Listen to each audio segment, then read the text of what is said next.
ಮೋದಿ ಸಂಚರಿಸೋ ರಸ್ತೆಯಲ್ಲಿ ಸ್ಫೋಟಕ ಇಟ್ಟಿದ್ಯಾರು ಅನ್ನೋದೇ ಯಕ್ಷ ಪ್ರಶ್ನೆಯಾಗಿದೆ. ಮೂಲೆ ಮೂಲೆ ಜಾಲಾಡಿದ್ರೂ ಮಾಹಿತಿ ಸಿಗ್ತಾ ಇಲ್ಲ. ಹೀಗಾಗಿ ಎನ್ಐಎ ಅಧಿಕಾರಿಗಳೇ ಎಂಟ್ರಿ ಕೊಟ್ಟಿದ್ದಾರೆ.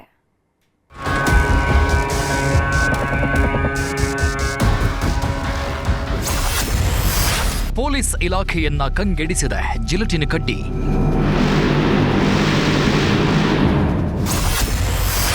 ಎನ್ಐಎ ತನಿಖೆ ಶುರು, ಶಂಕಿತ ಅರೆಸ್ಟ್, 10 ಡೌಟ್. ನಿನ್ನೆ ಬೆಂಗಳೂರಿಗೆ ಬಂದಿದ್ದ ಪ್ರಧಾನಿ ಮೋದಿ ಒಂದೇ ದಿನ 2 ಕಾರ್ಯಕ್ರಮದಲ್ಲಿ ಭಾಗಿಯಾಗಿದ್ರು. HL ಕಾರ್ಯಕ್ರಮದ ಬಳಿಕ ಆರ್ಟ್ ಆಫ್ ಲಿವಿಂಗ್ನಲ್ಲಿ ನಡೆದ ಕಾರ್ಯಕ್ರಮದಲ್ಲೂ ಭಾಗಿಯಾಗಿದ್ರು. ಪ್ರಧಾನಿ ಬರ್ತಾರೆ ಅನ್ನೋ ಕಾರಣಕ್ಕೆ ಪೊಲೀಸರು ಸರ್ಪಗಾವಲನ್ನೇ ನಿರ್ಮಿಸಿದ್ರು. ಆದರೆ ಈ ಸರ್ಪಗಾವಲಿನ ಮಧ್ಯೆಯೂ ನಡೆಯಬಾರದ ಘಟನೆ ನಡೆದು ಹೋಗಿದೆ. ಕೂದಲೆಳೆ ಅಂತರದಲ್ಲಿ ದೊಡ್ಡ ಅನಾಹುತ ತಪ್ಪಿದೆ. ಮೋದಿ ಹೋಗೋ ಹಾದಿಯಲ್ಲಿ ಪತ್ತೆಯಾದ ಜಿಲೆಟಿನ್ ಕಡ್ಡಿಗಳು ಪೊಲೀಸರ ನಿದ್ದೆ ಕೆಡಿಸಿದೆ.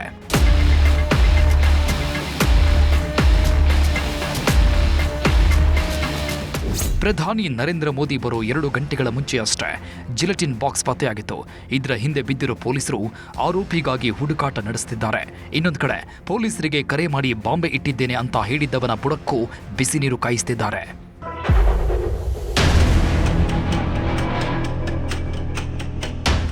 ಪ್ರಧಾನಿ ಮೋದಿಯ ಆಗಮನ ದಿಢೀರ ನಿರ್ಧಾರವಾಗಿದ್ದಲ್ಲ, ಮೊದಲೇ ನಿರ್ಧರಿತವಾಗಿತ್ತು. ಹೀಗಾಗಿ 1 ವಾರದಿಂದಲೇ ಪೊಲೀಸರು ಬಂದೋಬಸ್ತ್ ಮಾಡಿಕೊಂಡಿದ್ರು. ಪ್ರತಿದಿನವೂ ಪೊಲೀಸರು ಗಸ್ತು ನಡೆಸ್ತಾ ಇದ್ರು. ರಸ್ತೆಯ ಅಕ್ಕಪಕ್ಕ JCBಯಿಂದ ಕ್ಲೀನಿಂಗ್ ಮಾಡಿಸಿದ್ರು. ಇನ್ನೇನು ಮೋದಿ ಬರ್ತಾರೆ ಅನ್ನೋ ಹೊತ್ತಲ್ಲೇ ಅಪರಿಚಿತನೊಬ್ಬ ಪೊಲೀಸರಿಗೆ ಕರೆ ಮಾಡಿದ್ದ. ಆರ್ಟ್ ಆಫ್ ಲಿವಿಂಗ್ ಬಳಿ ಬಾಂಬೆ ಇಟ್ಟಿದ್ದೇನೆ, ಪ್ರಧಾನಿ ಬರೋ ದಾರಿಯಲ್ಲೇ ಬ್ಲಾಸ್ಟ್ ಆಗುತ್ತೆ ಅಂತ ಹೇಳಿ ಮೊಬೈಲ್ ಸ್ವಿಚ್ ಆಫ್ ಮಾಡಿದ್ದ. ಕೂಡಲೇ ಅಲರ್ಟ್ ಆದ ಪೊಲೀಸರು ಮೂಲೆ ಮೂಲೆ ಹುಡುಕಾಡ್ತಾ ಇದ್ದಂತೆ 2 ಜಾಗದಲ್ಲಿ ಜಿಲೆಟಿನ್ ಬಾಕ್ಸ್ ಪತ್ತೆಯಾಗಿತ್ತು. ಹೀಗಾಗಿ ಬೆದರಿಕೆ ಕರೆ ಮಾಡಿದ್ದ ಕೋರಮಂಗಲದ ಲೋಹಿತನನ್ನ ಎತ್ತಾಕೊಂಡು ಬಂದು ವಿಚಾರಣೆ ನಡೆಸುತ್ತಿದ್ದಾರೆ. ಅಷ್ಟೇ ಅಲ್ಲ, ಈತನ ಮನೆಗೆ ಪೊಲೀಸರು FSL ಟೀಮ್ ಹೋಗಿ ಮೂಲೆ ಮೂಲೆ ಜಾಲಾಡಿದೆ. ಪ್ರಾಥಮಿಕ ತನಿಖೆಯಲ್ಲಿ ಈತನಿಗೂ ಜಿಲೆಟಿನ್ ಕಡ್ಡಿಗೂ ಸಂಬಂಧ ಇಲ್ಲ ಅನ್ನೋದು ಗೊತ್ತಾಗಿದೆ. ಹಾಗಾದ್ರೆ ಈ ಜಿಲೆಟಿನ್ ಇಟ್ಟಿದ್ಯಾರು ಅನ್ನೋದರ ಪತ್ತೆಗೆ ಪೊಲೀಸರು ತಲೆ ಕೆಡಿಸಿಕೊಂಡಿದ್ದಾರೆ. ಹೀಗಾಗಿಯೇ NIA ಟೀಮ್ ಕೂಡ ಅಖಾಡಕ್ಕಿಳಿದಿದ್ದು ಪ್ರಕರಣದ ಕಂಪ್ಲೀಟ್ ಮಾಹಿತಿ ಕಲೆ ಹಾಕಿದೆ. ನಮ್ಮ DCP ಸೌತ್ ಈಸ್ಟ್ ಮತ್ತು ತಂಡ ಮತ್ತು CCP ಟೀಮ್ ಮತ್ತು ನಮ್ಮ ಬೇರೆ ಬೇರೆ ಟೀಮ್ಸ್ ಕೂಡ ಅವರು ಪರಿಶೀಲನೆ ಮಾಡ್ತಾ ಇದ್ದಾರೆ. ಅವ್ರು ಹೇಳಿದ ಪ್ರಕಾರ ನಾವು ಬಾಂಬ್ ಇಟ್ಟಿದ್ದೀವಿ. ಬಟ್ ಇಂಥ ಮಾಹಿತಿ, ಫಾಲ್ಸ್ ಇನ್ಫಾರ್ಮೇಷನ್ ಮತ್ತು ಥ್ರೆಟ್ ಮಾಡೋದು, ಫುಡ್ಸ್ ಕಾಲ್ ಮಾಡೋದು, ಅದು ಎಲ್ಲ ಒಂದು ಸೀರಿಯಸ್ ಅಫೆನ್ಸ್ ಇದೆ. ಆ ನಿಟ್ಟಿನಲ್ಲಿ ನಾವು ಪೊಲೀಸರು ಪತ್ತೆ ಹಚ್ಚಿರೋ ಬಾಕ್ಸ್ನಲ್ಲಿ 6 ಜಿಲೆಟಿನ್ ಕಡ್ಡಿಗಳಿದ್ದು ಅದರಲ್ಲೇ ಬೆಂಕಿ ಪೊಟ್ಟಣದ ಮದ್ದನ್ನು ಪ್ಯಾಕ್ ಮಾಡಿಟ್ಟಿದ್ದಾರೆ. ಹೀಗಾಗಿ ಇದನ್ನೆಲ್ಲ ಇಟ್ಟಿದ್ಯಾರು, ಕಾರಣ ಏನು ಅನ್ನೋದರ ಮೂಲ ಕೆದಕ್ತಿದ್ದಾರೆ. Madesh, crime bureau, news 18 Bengaluru. ಅಂಜನಾದ್ರಿಯ ಆಂಜನೇಯನಿಗೆ ನೀಡಿದ್ದ 2.5 ಕೋಟಿ ಚಿನ್ನ ನಕಲಿ ಅನ್ನೋ ಗುಲ್ಲೆದ್ದಿದೆ. ರೆಡ್ಡಿ ಆಪ್ತ ನೀಡಿದ ಪ್ರಭಾವಳಿ ಹಾಗೂ ಬಂಗಾರದ ಗತೆ ಸುತ್ತ ಚಿನ್ನದ ಲೇಪನದ ಆರೋಪ ಸುತ್ತಿಕೊಂಡಿದೆ.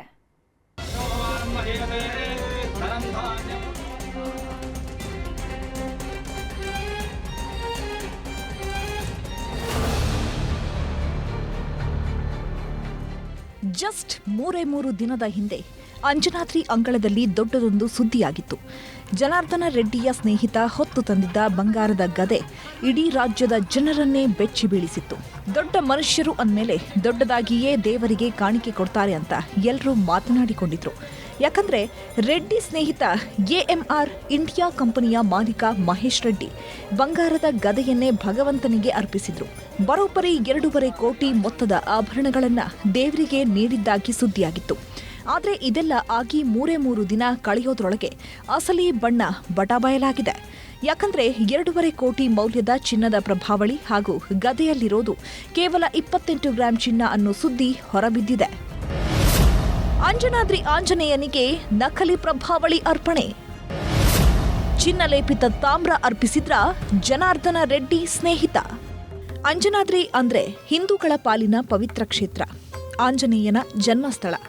ಹೀಗಾಗಿಯೇ ಲಕ್ಷಾಂತರ ಜನ ಈ ಕ್ಷೇತ್ರಕ್ಕೆ ಬರ್ತಾರೆ. ಅದೇ ರೀತಿ ಮೊನ್ನೆಯಷ್ಟೇ ಶಾಸಕ ಗಾಲಿ ಜನಾರ್ದನ ರೆಡ್ಡಿ ಕುಟುಂಬದ ಜೊತೆಗೆ ನೆಲ್ಲೂರಿನ AMR ಇಂಡಿಯಾ ಕಂಪನಿಯ ಮಾಲೀಕ ಮಹೇಶ್ ರೆಡ್ಡಿ ಕೂಡ ಆಗಮಿಸಿದ್ರು. ಆಗ ರೆಡ್ಡಿ ಕುಟುಂಬಸ್ಥರ ಮುಂದೆಯೇ ಮಹೇಶ್ ರೆಡ್ಡಿ ಕುಟುಂಬಸ್ಥರು ಅಂಜನಾದ್ರಿಯ ಆಂಜನೇಯನಿಗೆ 2.5 ಕೋಟಿ ಮೌಲ್ಯದ ಪ್ರಭಾವಳಿ ಹಾಗೂ ಗದೆಯನ್ನ ಅರ್ಪಿಸಿದ್ರು. ಇದನ್ನು ಸ್ವೀಕರಿಸಿದ್ದ ಜಿಲ್ಲಾಡಳಿತ ತಮ್ಮ ಸುಪರ್ದಿಗೆ ಪಡೆಯುವ ಮುನ್ನ ಪರೀಕ್ಷೆ ನಡೆಸಿದೆ. ಈ ವೇಳೆ ಮಹೇಶ್ ರೆಡ್ಡಿ ನೀಡಿದ್ದ ಗದೆ ಹಾಗೂ ಪ್ರಭಾವಳಿಯಲ್ಲಿ ಬರೀ 28 ಗ್ರಾಂ ಚಿನ್ನ ಇರೋದು ಪತ್ತೆಯಾಗಿದೆಯಂತೆ. ತಾಮ್ರಕ್ಕೆ ಚಿನ್ನದ ಲೇಪನ ಮಾಡಿದ್ದಾರೆ ಅನ್ನೋ ಆರೋಪ ಕೇಳಿಬಂದಿದೆ. ಸೊ ಅವರು ಈ ದೇವರಿಗೇ ಅರ್ಪಿಸ್ತಾ ಇದ್ದೀವಿ, ದೇವ್ರ ಮೇಲೆ ಇರಲಿ ಅಂತ ಹೇಳಿದ್ದಕ್ಕೆ ಇವರು 1-2 ದಿವಸ ಬಿಟ್ಟು ಚೆಕ್ ಮಾಡಿದ್ದಾರೆ. ಚೆಕ್ ಮಾಡಿದಾಗ ಈಗ ನನಗೆ ಕೊಟ್ಟಿರೋ ರಿಪೋರ್ಟಲ್ಲಿ ಎಷ್ಟು 28.1 ಗ್ರಾಮ್ಸ್ ಅಂತ ಬಂದಿದೆ. ಅವ್ರನ್ನೂ ಕರೆದು ಹೇಳಿದಾಗ ಇಲ್ಲ ನಾವು ಮಿಕ್ಸ್ ಮಾಡಿದ್ದು ನಿಜ, ಬಟ್ ಎಷ್ಟೋ ಇದೆ ಅಂತ ಅವ್ರು ಹೇಳಿದ್ರಂತೆ. ಅದಕ್ಕೆ ಅವ್ರಿಗೆ ಇನ್ವಾಯ್ಸು ಮತ್ತು ಇ-ವೇ ಬಿಲ್ಲು ಅವೆಲ್ಲವನ್ನು ಕೊಡಬೇಕಿತ್ತು. ಅವರು ಅವತ್ತು ಕೇಳಿದ್ರೂ ಅವರು 2 ದಿವಸ ಟೈಮ್ ಕೊಡಿ ಅಂದರು, ನಿನ್ನೆ ಕೇಳಿದ್ರು 2 ದಿವಸ ಅಂತ. ಅದಕ್ಕೆ ಮಜಾರ್ ಮಾಡಿದ್ದಾರೆ. ಅಕಸ್ಮಾತ್ ಅದು ಅವ್ರೇನು ಕೊಡಲಿಲ್ಲ ಅಂದರೆ ರಿಟರ್ನ್ ಮಾಡ್ಬೇಕಾ ಏನೋ ನೋಡ್ತೀವಿ, ಇಲ್ಲ ಏನಿದೆಯೋ ರೆಕಾರ್ಡ್ ಮಾಡಿ ಟ್ರೆಜರಿಗಿಡಿ. ಯಾವಾಗ ಇದು ಪೂರ್ಣ ಪ್ರಮಾಣದ ಚಿನ್ನ ಅಲ್ಲ ಅನ್ನೋದು ಗೊತ್ತಾಯಿತು, ಉದ್ಯಮಿ ಮಹೇಶ್ ರೆಡ್ಡಿಗೆ ಜಿಲ್ಲಾಡಳಿತ ನೋಟಿಸ್ ನೀಡಿತ್ತು. ಪ್ರಭಾವಳಿ ಹಾಗೂ ಗದೆ ಖರೀದಿಯ ಬಿಲ್ ನೀಡುವಂತೆ ಸೂಚನೆ ನೀಡಿದ್ರು. ಹೀಗಾಗಿ ಉದ್ಯಮಿ ಮಹೇಶ್ ರೆಡ್ಡಿ ಬಿಲ್ ರಿಲೀಸ್ ಮಾಡಿದ್ದಾರೆ. ಏಪ್ರಿಲ್ 28ರಂದು ಬಂಗಾರ ಖರೀದಿಸಿದ್ದಾಗಿ ಬಿಲ್ ರಿಲೀಸ್ ಮಾಡಿದ್ದಾರೆ. ಹೀಗಾಗಿ ಇಡೀ ಪ್ರಕರಣ ಭಾರೀ ಕುತೂಹಲ ಮೂಡಿಸುತ್ತಿದೆ.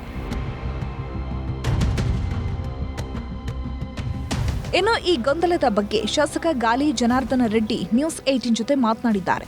ಅವ್ರು ಬಂದು ನಾಳೆ ಡೀಟೇಲ್ಡ್ ಆಗಿ ಕೊಡ್ತಾರೆ ಬಿಡು, ಅದು 1.5 kg ಗೋಲ್ಡ್.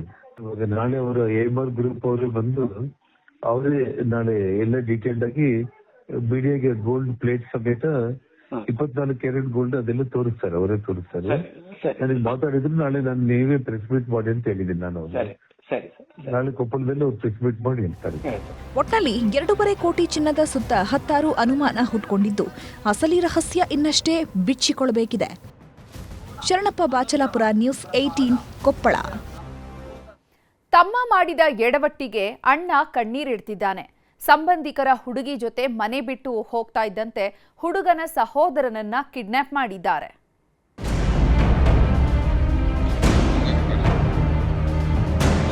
ಕಾಲಿಗೆ ಕೈಗೆ ಹಗ್ಗವನ್ನು ಕಟ್ಟಿ ತರ ಹಿಂಸೆ ಕೊಟ್ಬಿಟ್ಟು ನನಗೆ ಇದು ಮಾಡಿದ್ದಾರೆ. ಹುಡುಗಿ ಜೊತೆ ಮನೆ ಬಿಟ್ಟ ತಮ್ಮ, ಅಣ್ಣ ಕಿಡ್ನಾಪ್. ಹೆಣ್ಣೆತ್ತವರ ಸಿಟ್ಟು, ಅಮಾಯಕನಿಗೆ ಕಾದಿತ್ತು ಆಪತ್ತು. ಎತ್ತಿಗೆ ಜ್ವರ ಬಂದ್ರೆ ಎಮ್ಮೆಗೆ ಬರೆ ಕೊಡೋದು ಅಂತಾರಲ್ಲ, ಇದಕ್ಕೆ ನೋಡಿ ತಮ್ಮನ ಪ್ರೀತಿ ಪುರಾಣ ಅಣ್ಣನಿಗೆ ದೊಡ್ಡ ಫಜೀತಿ ತಂದಿಟ್ಟಿದೆ. ನಮ್ಮನೆ ಮಗಳನ್ನ ಎತ್ತಾಕೊಂಡು ಹೋಗಿದ್ದಾನೆ ಅಂತ ರೊಚ್ಚಿಗೆದ್ದವರು ಹುಡುಗನ ಅಣ್ಣನನ್ನ ಕಿಡ್ನಾಪ್ ಮಾಡಿ ಕೈಕಾಲು ಕಟ್ಟಿದ್ದಾರೆ. ನಿಮ್ಮ ಅಣ್ಣ ಬೇಕು ಅಂದ್ರೆ ನಮ್ಮ ಮಗಳನ್ನ ಕರ್ಕೊಂಡು ಬಂದು ಒಪ್ಪಿಸು ಅಂತ ಆವಾಜ್ ಬಿಡ್ತಿದ್ರಂತೆ. ಇವರ ಕೈಯಲ್ಲಿ ತಗ್ಲಾಕೊಂಡಿದ್ದ ಅಮಾಯಕ ಅಕ್ಷರಶಃ ನರಕ ನೋಡಿ ಬಂದಿದ್ದಾನೆ.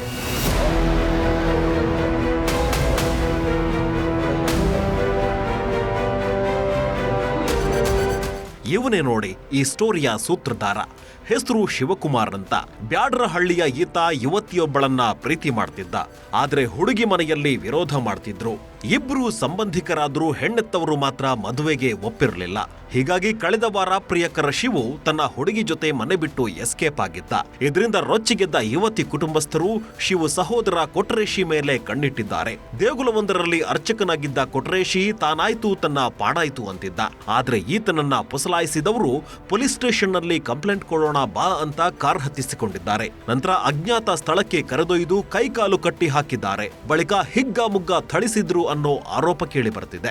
ಕಾಲಿಗೆ ಕೈಗೆ ಹಗ್ಗವನ್ನು ಕಟ್ಟಿ ನೀನು ಈ ತರ ಹೇಳು, ನಿಮ್ಮ ತಮ್ಮ ಅವಾಗ ವಾಪಸ್ ಬರ್ತಾನೆ, ನಿನ್ನ ಕರ್ಕೊಂಡು ಹೋಗ್ಲಿಕ್ಕೆ ಬರ್ತಾನೆ, ನನ್ನ ಮಗಳು ಕರ್ಕೊಂಡ್ ಬರ್ತಾನೆ ಅಂತ ಹೇಳ್ಬಿಟ್ಟು ಈ ತರ ಕಟ್ಬಿಟ್ಟು ಪ್ಲಾನ್ ಮಾಡಿ ಇದು ಮಾಡಿದ್ದಾರೆ.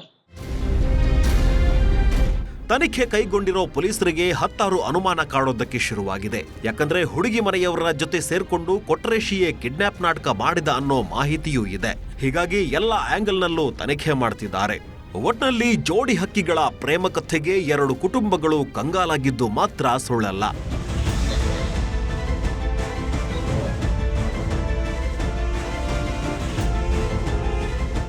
Gangadhar ವಾಗಟ, crime bureau, news 18.